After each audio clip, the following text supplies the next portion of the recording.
Hello बच्चों, good morning. हम लोग इकाई 10 जीवों में उत्सर्जन इस चैप्टर को पढ़ रहे हैं। कल हम लोगों ने उत्सर्जन के बारे में जाना था। उत्सर्जन होता क्या है? उत्सर्जन के बारे में हमने आपको बताया था कि शरीर से अपशिष्ट पदार्थों का, जो हमारे लिए यूजफुल नहीं है, जिसका हमारे लिए उपयोग नहीं है, उन पदार्थों का शरीर से बाहर निकलना है क्या कहलाता है? उत्सर्जन हुआ।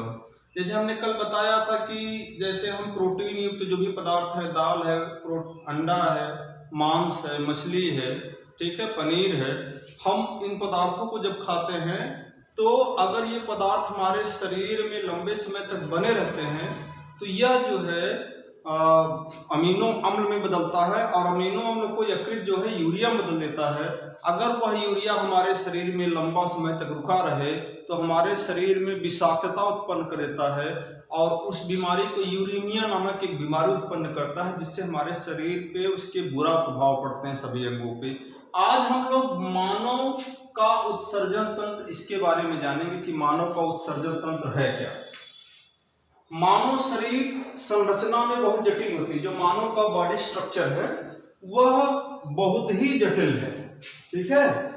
शरीर में बने नाइट्रोजन युक्त पदार्थ जो अनावश्यक अपशिष्ट पदार्थ हैं, जो अनावश्यक माने अपशिष्ट पदार्थ जो रक्त में पहुंचते रहते हैं, जो हम भोजन करते हैं वो जब पचता है, डाइजेस्ट होता है तो बहुत सी जटिल प्रक्रियाओं के बाद के कारण टूटता रहता है और वह टूटने के बाद जो शरीर में हार्मफुल तत्व हैं, जो नुकसानदेह तत्व हैं, अपशिष्ट पदार्थ जिसको बोलते हैं, वह रक्त में किसी न किसी माध्यम से पहुंचता रहता है, ठीक है। कैसा पदार्थ? नाइट्रोजन युक्त जो पदार्थ है, अनावश्यक जो है, वह रक्त में पहुंचते रहते हैं, जहां से इन्हें शरीर से बाहर निकाल दिया जाता है।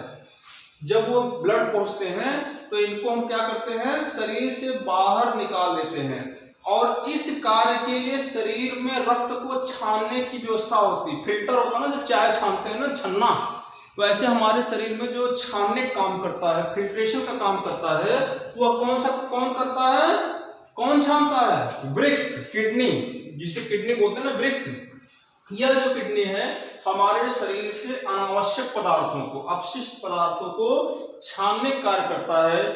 यह अपशिष्ट पदार्थों को छान के शरीर से बाहर कर देता है।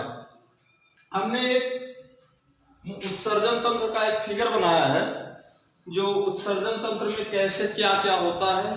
देखिए इसमें ये किडनी हमारी है, ठीक है, ये किडनी जिसको वृक्क बोलते हैं हिंदी में, और वहां से जब फिल्टर होने के बाद मूत्र वाहिनी एक नलिका है, ठीक है, और वह नलिका से होते हुए कहाँ पहुंचता है? मूत्राशय में, ठीक, जहां पे यूरिन सब इकट्ठा होता है, और वहां से इकट्ठा होने के बाद वह जब उसको बोलते हैं मूत्राशय या ब्लैडर बोलते हैं, जहां ब्लैडर पेशाब की थैली होती है उसमें मूत्र इकट्ठा हो गया, अपशिष्ट पदार्थ इकट्ठा हो गया, वहां से होते हुए मूत्र मार्ग में पहुंचता है और वहां से मूत्र द्वारा बाहर निकल जाता है। हमारे शरीर का जो ये उत्सर्जन तंत्र है वह वृक्क, मूत्रवाहिनियां, मूत्राशय, मूत्रमार्ग, ये सम्मिलित रूप से सभी आपस में मिलकर क्या बनाते हैं? उत्सर्जन तंत्र बनाते हैं। और हमने मानव उत्सर्जन तंत्र के बारे में जाना कि शरीर में जो भी किसी भी जीव जंतु में जो भी अपशिष्ट पदार्थ बनते हैं, जो जिन अनावश्यक पदार्थ हैं, उनको किसी न किसी माध्यम से शरीर से फिल्टर करके किसी भी माध्यम से शरीर से बाहर निकालने की प्रक्रिया होती है। हमने मानव उत्सर्जन तंत्र के बारे में जाना, एक डायग्राम बनाया उत्सर्जन तंत्र का, उसमें बताया भी। आपको ये पूरे डायग्राम व्हाट्सएप किए जाएंगे, उसमें अच्छे से देख लीजिए, ठीक है। ओके।